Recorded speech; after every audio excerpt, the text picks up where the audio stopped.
এখন বুড়ো হাড়ে যে এই ভেলকি দেখানো যেতে পারে, সেটা অ্যান্তোনিও লোপেজ হাভাস ছাড়া অন্ততপক্ষে কারোরই প্রমাণ করার নেই। তিনি প্রমাণ করে দিয়েছেন এবং 22 বছর পর ইস্টবেঙ্গল ডুরান্ড কাপ জিতে নিয়েছে।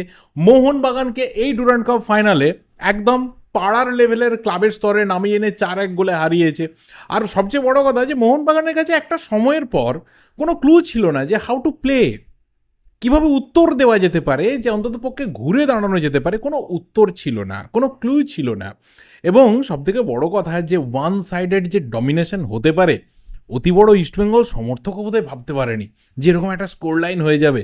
এবং সেকেন্ড হাফে, যেখানে ফার্স্ট হাফই শেষ হচ্ছে 4-1, সেকেন্ড হাফে গোল হচ্ছে না কিন্তু গোল হতেই পারতো, সেখানে ইস্টবেঙ্গল 5-6 অবধি স্কোর লাইনটাকে নিয়ে যেতে পারতো। মানে লজ্জার থেকেও আরও লজ্জাজনক হার মোহনবাগানের জন্য অপেক্ষা করছিল। এবার ব্যাপারটা হচ্ছে যে এই ম্যাচটার গুরুত্ব অনেক বেশি ছিল। তার দুটো বড় কারণ হচ্ছে, এক, ইস্টবেঙ্গল ডার্বি হেরে সিজন শুরু করেছিল। অ্যান্তোনিও লোপেজ হাভাস তিনি as a manager, as a coach, তিনি কখনো ডার্বি হারেননি। অবশ্যই সেটা মোহনবাগান ডাগ আউটে বসে তিনি প্রথমবার ডার্বি হারের স্বাদ পেয়েছিলেন। তার একটা ফিরে আসা তাগিদ ছিল। এবং দ্বিতীয় কথা হচ্ছে যে এই ফাইনালটা ইস্টবেঙ্গলকে জিততে হতো, কারণ 22 বছর আগে ইস্টবেঙ্গল লাস্টবার ডুরান্ড কাপ জিতেছিল। সেই 22 বছর আগে কিন্তু ইস্টবেঙ্গল শেষবার ডোমেস্টিক লিগও জিতেছিল, তখন এনএফএল। তো তারপর বহু সময় পেরিয়ে গেছে, বহু প্লেয়াররা এসেছে গেছে, বহু বড় বড় নাম এসেছে, বহু ঘটনা ঘটেছে, গোটা দেশে বহু কিছু পরিবর্তন হয়ে গেছে, কিন্তু ইস্টবেঙ্গলের ঘরে ডুরান্ড কাপ যায়নি। ফাইনাল জিততে হতো, ডুরান্ড কাপ নিয়ে যেতে হতো। এই সব দিক থেকে আজকের এই ডার্বিটা প্রচণ্ড পরিমাণে গুরুত্বপূর্ণ ছিল। এবং অন্ততপক্ষে কালকে অবধিও বা আজকে ম্যাচ শুরু হওয়ার আগে অবধিও কোনো বড় ফুটবল বোদ্ধা বা অতি বড় ইস্টবেঙ্গল সমর্থক বা অতি বড় মোহনবাগান সমর্থক কেউই ভাবতে পারেননি যে এরকম একটা স্কোর লাইন হবে, এইভাবে ইস্টবেঙ্গল একটা একপেশে ফুটবল খেলবে, এরকম একটা ডমিনেশন হবে। এই মোহনবাগানকে একটা সময় অবধি দাঁড়াতেই দেবে না। আর যখন একটা স্কোর লাইন রেডি হয়ে যাচ্ছে যে এটা হচ্ছে একদম আটার হিউমিলেশন, এরপর আর কিছু না, তখনও মোহনবাগানের কামব্যাক করার যতগুলো রাস্তা রয়েছে প্রত্যেকটা রাস্তাকে অ্যান্তোনিও লোপেজ হাভাস তিনি বন্ধ করে দিয়েছেন। এই ম্যাচটা দেখলে সব থেকে পরিষ্কার যে জিনিসটা আমার মাথাতে অন্তত স্ট্রাইক করেছে, আমি প্রচুর নোট করছিলাম, আমি একটা সময় পর ভাবলাম যে সত্যি এই নোটসগুলোর কি দরকার রয়েছে। যখন প্রথম গোলটা হচ্ছে, ফাইন, 10 মিনিটের মধ্যে গোল হয়ে যাচ্ছে, তার 1.5 মিনিটের মধ্যে আবার একটা গোল হয়ে যাচ্ছে। দেখো, 90 মিনিটের একটা খেলা 11 মিনিট 5 সেকেন্ডের মধ্যে যখন দুটো গোল হয়ে যাচ্ছে, একটা টিম এগিয়ে যাচ্ছে, তাদের মেন্টালিটি, তাদের যে মনোবল রয়েছে সেটা অনেকটা উপরের দিকে চলে যাচ্ছে। এখানে হচ্ছে আসল গেম। কারণ অ্যান্তোনিও লোপেজ হাভাস এবং ইস্টবেঙ্গলের এই প্রত্যেকটা ফুটবলার খুব ভালো করে জানে যে মোহনবাগান টিমটাতে ট্যালেন্টের অভাব নেই, স্কিলের অভাব নেই, শক্তির অভাব নেই, কিন্তু এইরকম একটা বড় টিম কোথায় সব থেকে বেশি হেরে যায় না, তাদের যদি মেন্টালিটিটাকে শুরুতেই ব্রেক করে দেওয়া হয়, তাদেরকে যদি প্রথমেই বুঝিয়ে দেওয়া হয় যে এমন একটা জায়গাতে ম্যাচকে আমরা নিয়ে যেতে পারি, এটা তার শুরু, সেই টিমটার পক্ষে কিন্তু সেখান থেকে কামব্যাক করাটা নেক্সট টু ইম্পসিবল। সেটা আজকে মোহনবাগানের ক্ষেত্রে হয়েছে।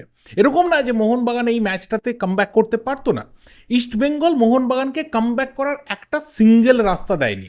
যে গোলটা হয়েছে ঠিক আছে, সেটা পুরোপুরি মনভীরের ইন্ডিভিজুয়াল ব্রিলিয়েন্সি, অনেক মিস হয়েছে, দু একটা সেভ প্রভসুখান সিং গিল করেছে, বেশ কয়েকটা ক্লিয়ারেন্স ইস্টবেঙ্গল ডিফেন্ডাররা করেছে, কিন্তু কখনোই সেকেন্ড হাফে স্পেশালি মোহনবাগান অ্যাটাকারদের দেখে মনে হয়নি যে একদম থ্রেডটা 99% অবধি চলে গেল, জাস্ট 1%-এর জন্য গোল হলো না, যেটা উল্টো দিকে কিন্তু ইস্টবেঙ্গলের ক্ষেত্রে হয়েছে।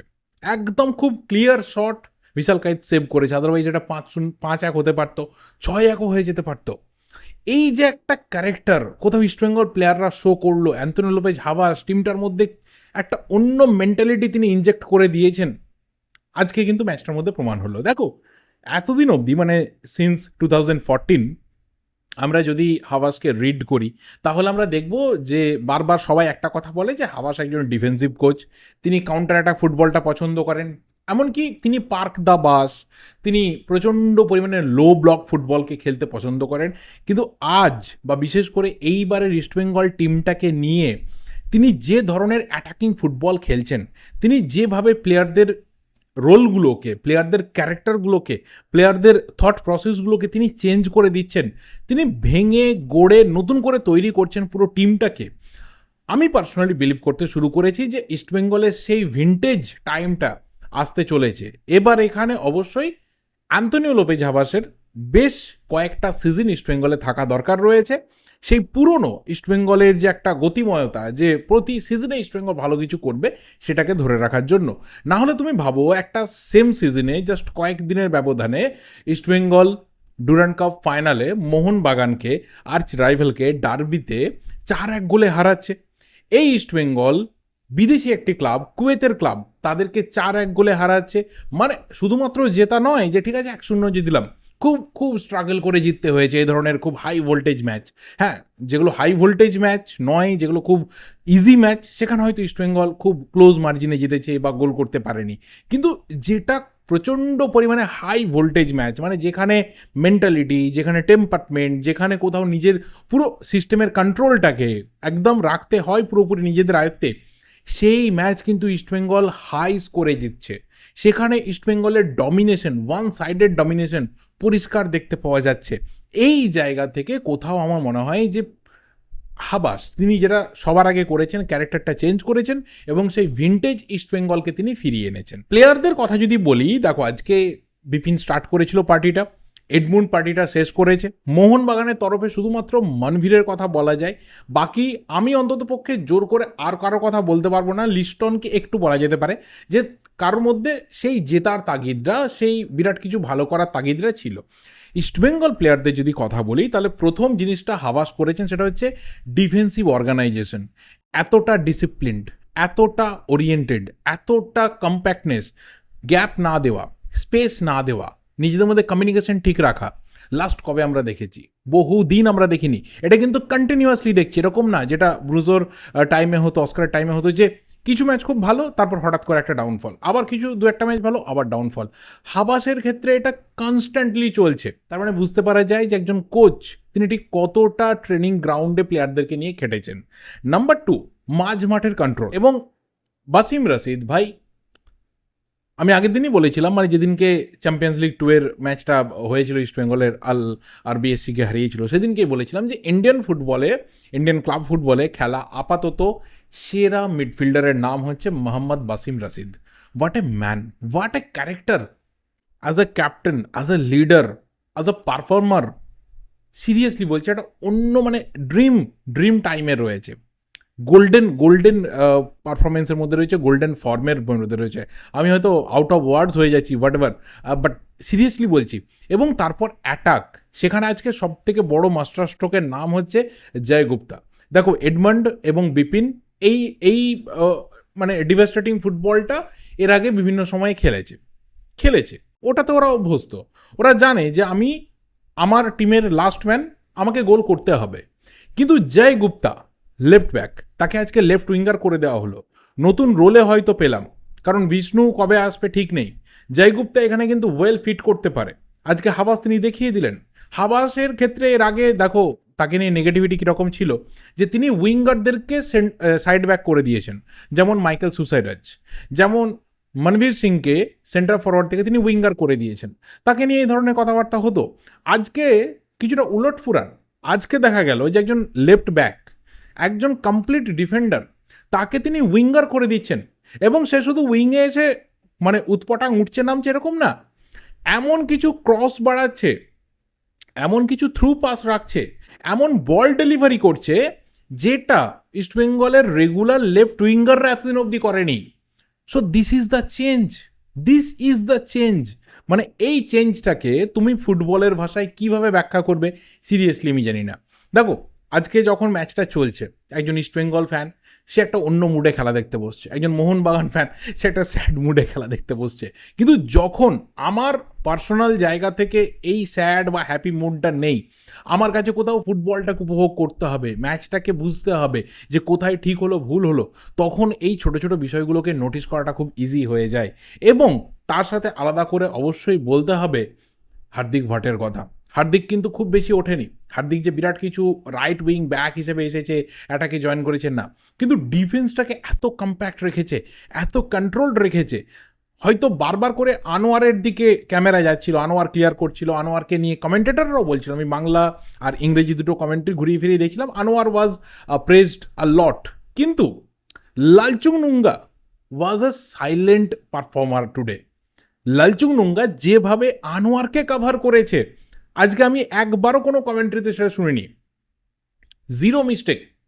আনোয়ারের তো তাও একটা মোমেন্ট হয়েছিল যে আর একটু বোধহয় ক্যালকুলেশন এদিক ওদিক হলে নিজের গোলের দিকে বলটা যেত, প্রভসুকান সেভ করতো কি যেত ওই জালের মধ্যে, অন্য ব্যাপার। কিন্তু লালচুং নুঙ্গা ওয়াজ 100% অ্যাকিউরেট টুডে।